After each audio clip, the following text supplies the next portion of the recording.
ಪರಮ ದಯಾಮಯನು ಕರುಣಾನಿಧಿಯೂ ಆದ ಅಲ್ಲಾಹನ ನಾಮದಿಂದ. ವೀಕ್ಷಕರೇ, ಸೃಷ್ಟಿಕರ್ತನೂ ಒಬ್ಬನೇ ಎನ್ನುವಂಥ ಒಂದು ಯೂಟ್ಯೂಬ್ ಚಾನಲ್ಗೆ ಮತ್ತೊಮ್ಮೆ ಸ್ವಾಗತ. ಶಾಂತಿಯ ಸಂದೇಶಗಳು ಮಾನವ ಕುಲಕ್ಕೆ. ಒಮ್ಮೆ ಒಬ್ಬ ವ್ಯಕ್ತಿ ಪ್ರವಾದಿ ಮುಹಮ್ಮದ್ ಸಲ್ಲಲ್ಲಾಹು ಅಲೈಹಿ ವಸಲ್ಲಮರವರನ್ನು ಕೇಳಿದರು, ಪ್ರವಾದಿಗಳೇ, ಇಸ್ಲಾಂ ಧರ್ಮದಲ್ಲಿ ಶ್ರೇಷ್ಠವಾದಂತಹ ಒಂದು ಕರ್ಮ ಯಾವುದು ಎಂದು. ಆಗ ಪ್ರವಾದಿ ಮುಹಮ್ಮದ್ ಸಲ್ಲಲ್ಲಾಹು ಅಲೈಹಿ ವಸಲ್ಲಮರವರು ಹೇಳಿದರು, ಹಸಿದವನಿಗೆ ಊಟವನ್ನು ಮಾಡಿಸುವುದು ಹಾಗೂ ನಿಮಗೆ ಪರಿಚಯ ಇರಲಿ ಇಲ್ಲದೇ ಇರಲಿ ಅವರಿಗೆ ಸಲಾಮನ್ನು ಹೇಳುವುದಾಗಿದೆ ಎಂದು. ವೀಕ್ಷಕರೇ, ಈ ಒಂದು ಹದೀಸು, ಈ ಒಂದು ಹೇಳಿಕೆಯು ನಮಗೆ ಸಹೀಹ್ ಬುಖಾರಿಯಲ್ಲಿ ಸಿಗುತ್ತದೆ.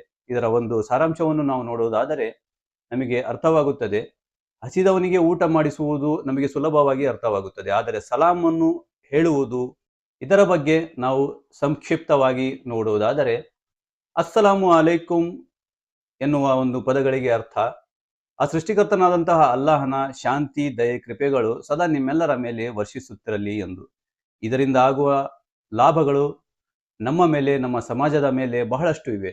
ಪರಸ್ಪರ ಪ್ರೀತಿಯನ್ನು ನಾವು ಹೆಚ್ಚಿಸಲು, ಒಂದು ಸಹಬಾಳ್ವೆಯ ಒಂದು ಬದುಕನ್ನು ನಾವು ಕಟ್ಟಲು, ಹಾಗೂ ನಮ್ಮ ಸಮಾಜದಲ್ಲಿ ಒಂದು ಸಹ ಬಾಂಧವ್ಯದ ಬದುಕನ್ನು ನಾವು ಕಟ್ಟಲು ಸಾಧ್ಯವಾಗುತ್ತದೆ.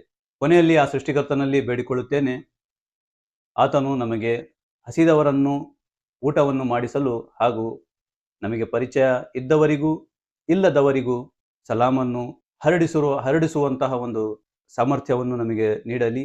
ಆಮೀನ್. ಅಸ್ಸಲಾಮು ಅಲೈಕುಂ ರಹಮತುಲ್ಲಾಹಿ ವಬರಕಾತು.